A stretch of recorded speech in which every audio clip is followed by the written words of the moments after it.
एक बार प्रेम से बोलिए बागेश्वर धाम की।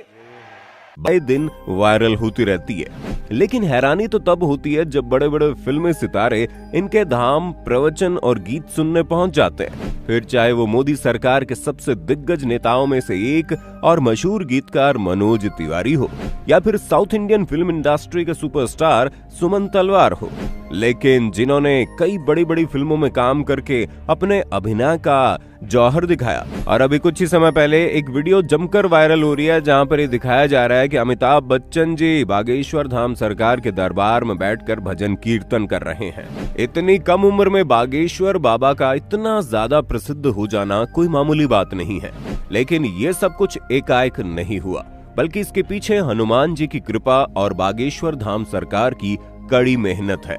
तभी तो हजारों की संख्या में जब लोग अपनी मनोकामनाओं को लेकर इनके दरबार में आते हैं तो वो खाली हाथ नहीं जाते।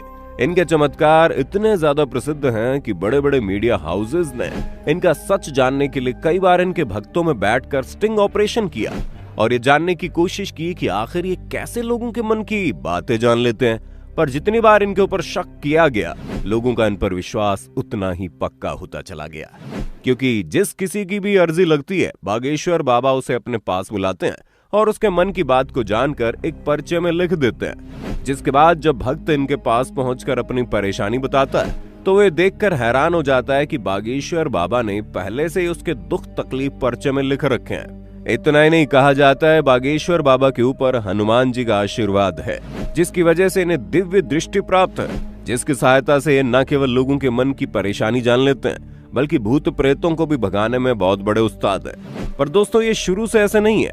इन सब की शुरुआत होती है 4 जुलाई 1996 से, जब मध्य प्रदेश के छतरपुर जिले में मौजूद छोटे से गांव गड़ा में इनका जन्म हुआ। बागेश्वर सरकार अपने एक इंटरव्यू के दौरान बताते हैं कि जब वो मात्र 9 साल के थे, तब उनका मन बालाजी महाराज की सेवा में लग गया था। इन्हें हनुमान जी की भक्ति और उनके प्रेम के सिवा और कुछ भी नजर नहीं आता था।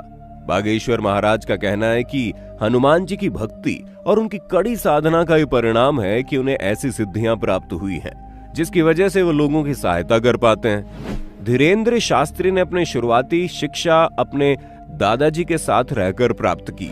कहा जाता है उनके दादाजी भी अपने समय के बहुत बड़े विद्वान शास्त्री हुआ करते थे और उन्हें भी दिव्य शक्तियां प्राप्त थी। इनके दादाजी भी दिव्य दरबार लगाकर लोगों की समस्याओं का हल करते थे।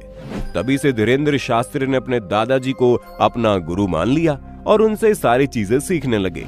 दादाजी के साथ रहकर ही इन्होंने रामायण और गीता जैसे धार्मिक ग्रंथों का अध्ययन किया।